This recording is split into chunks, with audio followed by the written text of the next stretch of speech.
Colorado Territory, 1875. Winter's grip was loosening on the foothills of the Rockies, but the wind still carried a bite as it swept across the plains surrounding Silver Creek. This was a land where men measured their worth by the calluses on their hands and women by their ability to weather hardship without complaint. For Vaughn Coleman, this harsh landscape was the only place he'd ever truly felt at home, the only place where the rules made sense. At 25, Vaughn had already lived several lifetimes' worth of frontier hardship. He sat tall in his saddle atop his dun gelding, surveying the valley below with eyes the color of summer thunderstorms. The brim of his Stetson cast a shadow across a face too handsome for the life he'd chosen, square-jawed with a light stubble that had accumulated over the past 2 days of hard riding, and a small scar that cut through his right eyebrow, a souvenir from a bar fight in Laramie. "No sense getting attached to anything out here, Rusty," he told his horse as they descended toward the small town of Silver Creek. "Land changes hands, people die, and the only thing that stays true is the horizon." He'd learned that lesson 3 years ago when his parents' homestead burned to the ground during a raid. Since then, he'd drifted from ranch to ranch, offering his skills as a horseman and occasional gun hand, never staying long enough for roots to take hold. The frontier had taught him that attachment was just another word for vulnerability, and vulnerability got you killed quicker than a rattlesnake bite. What Vaughn wanted was simple: enough money to buy his own spread someday, far from towns and people and complications. What he needed, though he'd never admit it even to himself, was something to fill the emptiness that had grown inside him with each passing season of solitude. Silver Creek appeared before him as the sun began its westward descent, a collection of wooden buildings straddling a single dusty street, smoke from chimneys rising in thin columns against the blue sky. It wasn't much, but it offered the 3 things a trail-weary cowboy required: a livery stable, a boarding house, and a saloon. He guided Rusty toward the livery first. The stable boy, no more than 12, took the reins with an admiring glance at Vaughn's worn but well-kept saddle. "Take good care of him," Vaughn said, passing the boy an extra coin. "He's the only friend I've got." The stable boy nodded eagerly. "Yes, sir. Best oats in the territory, I promise." Vaughn collected his saddlebags and bedroll, then headed toward the Silver Creek Hotel. He'd just signed his name in the register when the door swung open, bringing with it a gust of wind and the scent of wildflowers. "Faith Jenkins. Thank heaven you're here." The hotel owner abandoned Vaughn immediately, rushing to help the young woman who'd entered. Vaughn turned, and the world seemed to tilt beneath his boots. She stood framed in the doorway, 19 years old with honey blonde hair escaping from beneath a practical bonnet.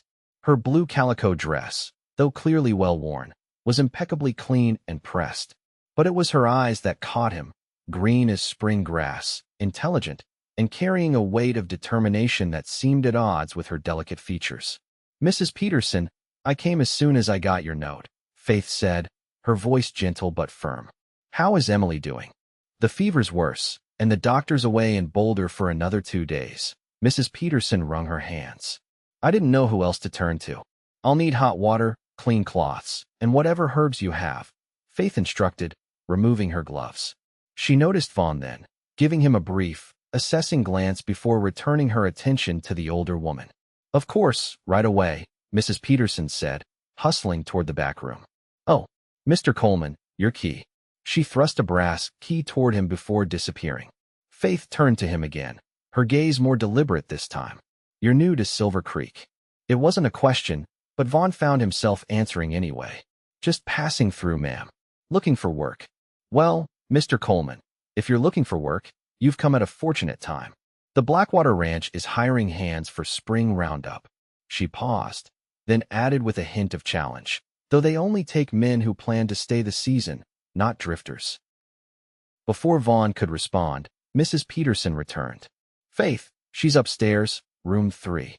With a nod and another unreadable glance at Vaughn, Faith gathered her skirts and headed up the stairs, leaving behind only the faint scent of lavender and an impression of competence that was more intriguing to Vaughn than any flirtation could have been. That night at the saloon, Vaughn learned more about Faith Jenkins from the talkative barkeeper. She was the daughter of the town's former doctor who died the previous year, leaving her their small house and his medical knowledge. Now she served as the town's unofficial healer when the circuit doctor was away, which was more often than not. Saved more lives than the preacher's prayers, the barkeeper said admiringly. Smart as a whip, that one. Half the young bucks in the county have tried courting her, but she turns them all away. Is that so? Vaughn asked, trying to sound disinterested. Yep. Says her heart belongs to her patients and this town. The barkeeper chuckled. Though between you and me, I think she's waiting for someone who can match her fire. The next morning, Vaughn found himself riding out to the Blackwater Ranch instead of continuing north as he'd planned. The foreman, a hard-bitten man named Thompson, looked him over with a critical eye. Can you rope? Yes, sir. Break horses. Since I was 12. Handle trouble if it comes. Vaughn pulled back his coat just enough to reveal the Colt .45 holstered at his hip. I prefer to avoid it, but yes. Thompson nodded. We pay $30 a month plus room and board. Spring roundup starts in 2 weeks. You're hired. Just like that, Vaughn had a job and a reason to stay in Silver Creek. He told himself it was the steady pay and the promise of a good reference that convinced him. It had nothing to do with a pair of spring green eyes and a woman who seemed as self-sufficient as the frontier itself. 3 days later, Vaughn encountered Faith again when one of the ranch hands was thrown from a half-broke Mustang. The man's arm was bent at an unnatural angle, and the foreman sent Vaughn to fetch the healer. Faith answered her door in a simple blue dress, her blonde hair tied back in a practical braid. Recognition flickered in her eyes. Mr. Coleman, what brings you to my door? Broken arm out at Blackwater. Foreman sent me to bring you back. She nodded crisply. Give me 5 minutes to gather my supplies. The ride back to the ranch was mostly silent, though Vaughn found himself stealing glances at her straight back and determined profile. You know, she said suddenly. Most men would be filling this silence with questions or boasts. Most men talk too much, Vaughn replied. A hint of a smile touched her lips. True enough. At the ranch, Faith set the cowboy's arm with competence that impressed even the most hardened hands. When she finished, she washed blood from her hands in a basin of water, seemingly oblivious to the admiring looks from the gathered men. You've done this before, Vaughn observed as he prepared to take her home. My father insisted I learn. Said frontier women need useful skills more than they need pretty manners. She glanced at him. What skills do you have besides riding and not talking, Mr. Coleman? Vaughn, he corrected. And I can track better than most Apaches, break any horse that stands on 4 legs, and cook a decent pot of beans. Useful skills, she acknowledged with another hint of that smile. Over the following weeks, as spring strengthened its hold on the land, Vaughn found excuses to ride into town whenever he could. Sometimes he'd stop by Faith's small house on the edge of town, offering fresh game he'd hunted or help with repairs she couldn't manage alone. Each time, she accepted his assistance with a mixture of gratitude and careful reserve. One evening in late April, he found her struggling to repair her roof before an approaching storm. Let me, he said, taking the hammer from her hands. I can manage, she insisted. I know you can, but you don't have to. Something in his tone made her relent. As they worked side by side, the barriers between them began to soften. She told him about her father, about learning medicine at his side, about the responsibility she felt toward the people of Silver Creek. They depend on me, she said. I can't let them down. Is that why you've never married? Vaughn asked, immediately regretting his boldness. Faith was quiet for a long moment. Partly, she finally admitted, but also because I've seen too many women lose themselves in marriage, become shadows of their husbands. I won't disappear like that. Not all men want a shadow, Vaughn said quietly. Her eyes met his, searching. What do you want, Vaughn Coleman? The question hung between them, loaded with more meaning than either was ready to acknowledge. Before he could answer, thunder rumbled in the distance. We should finish this roof, he said instead. As spring gave way to summer, Vaughn found himself changing in ways he hadn't anticipated. He still rode fence lines and broke horses at the Blackwater Ranch, but now he had somewhere to go on his days off. Someone who expected him, even if she pretended not to. The townspeople noticed. Whispers followed them when they attended the Independence Day celebration together, Vaughn uncomfortably clean in his best shirt, Faith lovely in a dress the color of summer sky. Never thought I'd see Faith Jenkins on any man's arm. The blacksmith's wife commented loudly enough to be overheard. I'm not on his arm, Faith corrected as they passed. We're walking beside each other. Vaughn couldn't help but laugh. You certainly have a way with words, Miss Jenkins. Just making sure expectations are clear, she said, but her eyes were smiling. That night, as fireworks exploded overhead, Vaughn found himself confessing things he'd never told anyone. About his parents' deaths, about the emptiness of the drifting life, about his fear of putting down roots only to have them ripped away. The frontier takes more than it gives, he concluded. Getting attached just gives it more to take from you. Faith was quiet for a long moment, her face illuminated by the colored lights overhead. Is that why you never stay anywhere long? Why you drift from ranch to ranch? It's safer that way. Safer, perhaps. But is it living? She turned to face him fully. The frontier takes, yes. But it also gives to those brave enough to claim what they want. Her words stayed with him long after he'd seen her safely home. In August, disaster struck. A wildfire, started by lightning, swept across the drought-parched grasslands. The Blackwater Ranch lost a third of its grazing land and several outbuildings. Worse, 3 hands were badly burned trying to save the horses. Vaughn rode to town at a gallop, finding Faith already preparing her supplies. I heard, she said simply. Let me get my bag. For 3 days, Faith barely slept as she treated the injured men. Vaughn stayed at her side, helping however he could, boiling water, changing bandages, holding men down when the pain made them thrash. On the 4th day, the worst was over. The oldest of the injured men, a grizzled cowhand named Miller, had survived the night, his fever finally breaking at dawn. Faith stepped outside the bunkhouse where she'd been tending the men, her face drawn with exhaustion. Without thinking, Vaughn pulled her into his arms. She stiffened for a moment, then relaxed against him, allowing herself this moment of weakness. You're amazing, he murmured into her hair. I've never known anyone like you. She pulled back slightly to look up at him, vulnerability showing in her eyes for the first time. Vaughn, whatever she was about to say was interrupted by the foreman calling for Vaughn. Reluctantly, he released her. Get some rest, he said. I'll check on them through the night. She nodded gratefully and headed toward the main house where a room had been prepared for her. That night, as Vaughn sat beside Miller's bed, the old cowhand fixed him with a knowing look. You're sweet on the dock's daughter, he said, his voice raspy from smoke. Vaughn didn't bother denying it. She deserves better than a drifter. Miller chuckled, then winced at the pain it caused. Son, I've been watching you these past months. You ain't a drifter anymore. You're a man who's found his place. The words echoed in Vaughn's mind as he made his rounds. Had he found his place?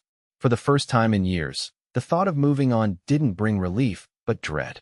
The next morning, Vaughn found Faith at the corral, preparing to return to town. She looked rested, her honey blonde hair neatly braided once more. The men will recover, she said. Though Miller will carry those scars the rest of his life. We all carry scars, Vaughn replied. Some are just more visible than others. She studied him, her green eyes searching his face. What will you do now? The fire destroyed a lot of the ranch. They might let hands go. The question carried weight beyond the immediate concern. She was asking if he would stay or if his instinct to drift would win out. Thompson already asked me to stay on, Vaughn said. Said they need good men more than ever now. Relief flickered across her face, quickly masked. That's good. Silver Creek needs steady people. Faith, he began, then hesitated, uncertain how to express what he was feeling. She saved him from his awkwardness. I should get back to town. There will be others needing care. I'll ride with you, he said, and this time she didn't object. As summer faded into autumn, Vaughn made a decision. He'd saved most of his wages, and with the bonus Thompson had given him for his work during the fire, he had enough for a down payment on a small piece of land that had come available on the outskirts of town. It wasn't much, 20 acres with a modest cabin and a small barn, but it was his. A place to belong. He didn't tell Faith about his purchase. Instead, he spent every free moment repairing the cabin, making it weathertight before winter set in. He built new shelves and a sturdy table, repaired the stone fireplace, and added a covered porch across the front. In late October, as the aspens turned golden in the foothills, Vaughn rode into town to find a crowd gathered outside the general store. At the center stood Faith, face flushed with anger, confronting a well-dressed man Vaughn had never seen before. I've made my decision, Frederick, she was saying as Vaughn approached. I won't be returning to Boston with you. The man, Frederick scoffed. This is absurd, Faith. Your mother is beside herself with worry. It's been over a year since your father died. You've proven your point about independence. Now it's time to come home to civilization. This is my home, Faith insisted. These people need me. And what of your needs? Frederick demanded. Will you waste your youth and beauty in this wilderness? For what? So you can play at being a doctor? So you can die alone in this godforsaken place? Faith's chin lifted. I would rather die alone having lived by my own choices than live a long, comfortable life as someone's ornament. A murmur of approval ran through the gathered townspeople. Frederick's face darkened with anger. You always were stubborn, he spat. Very well. Stay here and become a spinster. See if I care. But don't come crying to us when you realize what you've thrown away. He turned to leave, then spotted Vaughn. Something in Vaughn's expression must have revealed his feelings, because Frederick's eyes narrowed. Ah, I see. It's not independence you want. You've simply found yourself a frontier ruffian. Before Vaughn could respond, Faith stepped between them. My choices are not yours to judge, Frederick. Safe travels back to Boston. With a final disgusted glance, Frederick stalked toward the hotel. The crowd began to disperse, many stopping to offer Faith words of support. When they were finally alone, Vaughn asked, Who was that? My cousin, Faith sighed. My mother sent him to bring me back east. They never understood why I stayed here with father, and they understand even less why I remain now that he's gone. And why do you remain? Vaughn asked softly. Faith met his gaze directly. Because here I can be useful. Here I matter not for my family name or who I might marry, but for what I can do with my own hands and mind. She hesitated, then added more quietly. And because despite its hardships, I love this place. I love its people. The way she looked at him when she said those words made Vaughn's heart race. He nearly told her then about the land he'd purchased, about his hopes for the future. A future he increasingly couldn't imagine without her. But something held him back. Fear, perhaps, or the lingering belief that wanting too much from life was a sure way to invite disappointment. Instead, he simply said, I'm glad you're staying. The first heavy snow fell in early November, transforming the landscape into a world of white. Vaughn had moved into his cabin by then, though he continued working at the Blackwater Ranch, riding the 5 miles each way daily. On a particularly bitter morning, Thompson pulled him aside. Coleman, I got a letter yesterday from a rancher in Wyoming. Big operation, looking for an experienced foreman. I put your name forward. Vaughn stared at him in surprise. That's generous of you, but it's a good opportunity, Thompson interrupted. Twice what I can pay you, and a share in the herd after 5 years. In the past, Vaughn would have jumped at such an offer without hesitation. Now he felt only conflict. I appreciate it, he said carefully. When would they want an answer? End of the month, Thompson replied. Think about it. Opportunities like this don't come along often out here. That evening, as Vaughn rode toward his cabin through the deepening twilight, he saw smoke rising from his chimney. Alarm shot through him, his hand going instinctively to his gun as he approached cautiously. Through the window, he saw Faith moving about his cabin, stirring something on the stove. Relief and confusion mingled as he dismounted and led his horse to the small barn. When he entered the cabin, warmth and the smell of stew greeted him. Faith turned, a hint of uncertainty in her expression. Mrs. Peterson told me you'd bought this place, she explained. I thought you might appreciate a hot meal after riding in this cold. Vaughn hung his coat on a peg by the door, stunned by how right she looked in his cabin, how the space seemed to come alive with her presence. Thank you, he managed. They ate at the table he'd built, talking of town matters and ranch business, carefully avoiding deeper subjects. But as the hour grew late and the fire burned low, Faith rose to leave. I should go before the snow gets worse, she said, reaching for her coat. Vaughn stood too quickly.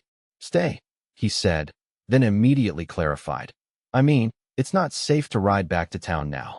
Take my bed. I'll sleep by the fire. Faith studied him, indecision clear on her face. Finally, she nodded. That would be sensible. Thank you.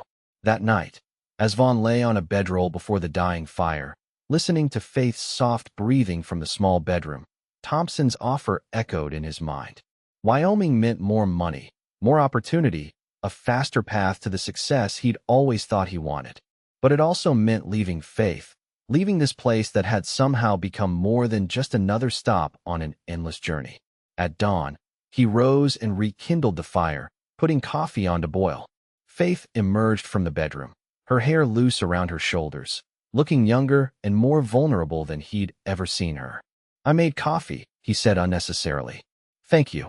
She accepted a cup, then gazed out the window at the snow-covered landscape.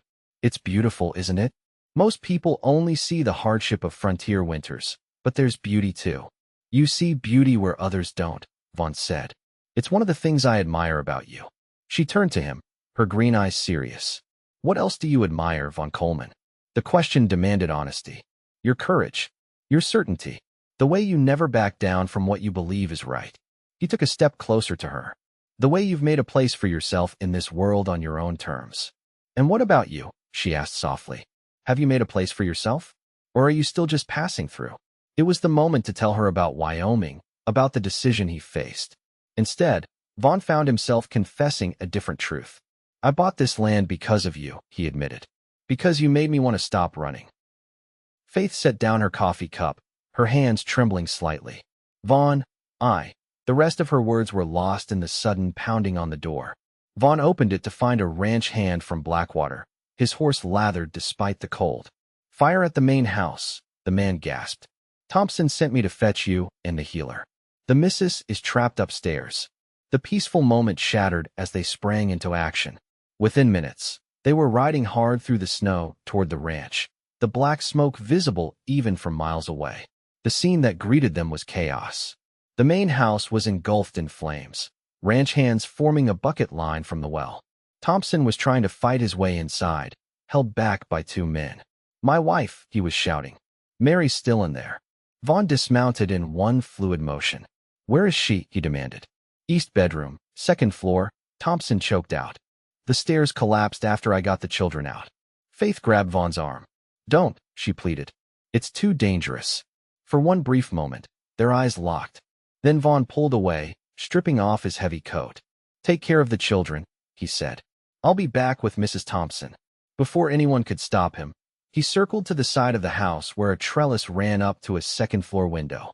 The wood was already hot to the touch, but it held as he climbed swiftly upward. The window was closed but not locked. He smashed it with his elbow and climbed inside. Smoke filled the upstairs hallway, forcing him to crawl along the floor toward where he knew the east bedroom to be. The door was closed. When he touched the handle, it was hot but not searing. He opened it carefully. The room was hazy with smoke, but less than the hallway. Mrs. Thompson lay unconscious near the window, which she had clearly been trying to reach. Vaughn lifted her slight form easily. Getting back to the broken window would be impossible through the smoke-filled hallway. Instead, he carried her to the bedroom window and kicked it out, then looked down. 20 feet below, several ranch hands had gathered, ready to help. "Catch her," he shouted, then carefully lowered Mrs. Thompson as far as he could before letting her drop into the waiting arms below. As he prepared to follow, a terrific crash shook the house.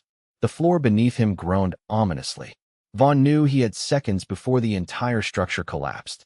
He jumped, landing hard in the snow below, rolling to absorb the impact. Pain shot through his left leg as he tried to stand. Broken or badly sprained, he couldn't tell. But there was no time to worry about it as hands pulled him away from the burning building just as the second floor collapsed in a shower of sparks and flaming debris. Faith was at his side immediately, her face streaked with soot and tears. "You fool," she whispered, hands moving expertly over his injuries. "You reckless, beautiful fool." The next few hours passed in a blur of pain and activity. Mrs. Thompson had suffered smoke inhalation but would recover. The house was a total loss, but the family was alive, sheltering in the bunkhouse with the hands.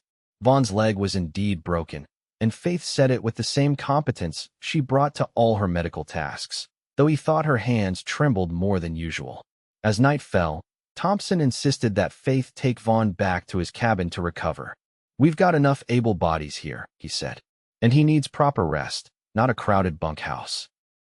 The journey back was slow and painful, Vaughn riding double with one of the hands while Faith led the way. By the time they reached the cabin, he was dizzy with pain and exhaustion. Faith thanked the ranch hand, then helped Vaughn inside and onto the bed. She rebuilt the fire, prepared a tea with pain-relieving herbs, and checked his splint once more. You could have died today, she said finally, sitting beside him on the edge of the bed. But I didn't, he replied, trying for lightness despite the pain. This isn't a joke, Vaughn. Faith snapped, then immediately softened. Why did you do it? Why take such a risk? Vaughn reached for her hand, wincing as the movement jostled his leg. Because it was the right thing to do. And because he hesitated, then decided that a brush with death demanded honesty. Because I wanted to be the kind of man worthy of you. Faith's eyes widened. What? I've been offered a foreman position in Wyoming, he continued. Good pay, future prospects. Everything I thought I wanted. He tightened his grip on her hand. But the thought of leaving you behind makes it worthless. Tears welled in Faith's eyes. Vaughn, my heart is taken, she whispered. The words were like a physical blow. Vaughn tried to pull his hand away, but Faith held fast. No, listen to me, she insisted. My heart is taken by my work, by this town, by the life I've built here. I told myself I had no room for more. I understand, Vaughn said stiffly, looking away. Faith touched his face, gently turning it back toward her. But that was a lie I told myself because I was afraid. Afraid of depending on someone who might leave, as everyone in my life eventually has. Hope flickered in Vaughn's chest. And now, a smile broke through her tears. Now I'm afraid of what my life would be like if you went to Wyoming without me. Vaughn smiled, a slow, radiant smile that transformed his face. Then I'll just have to win it back, he said softly. Your heart, day by day, until you believe I'm not going anywhere.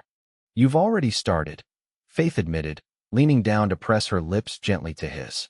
The winter passed slowly as Vaughn's leg healed. Faith divided her time between her patients in town and caring for him, gradually moving more of her belongings to the cabin until it seemed she had always been there.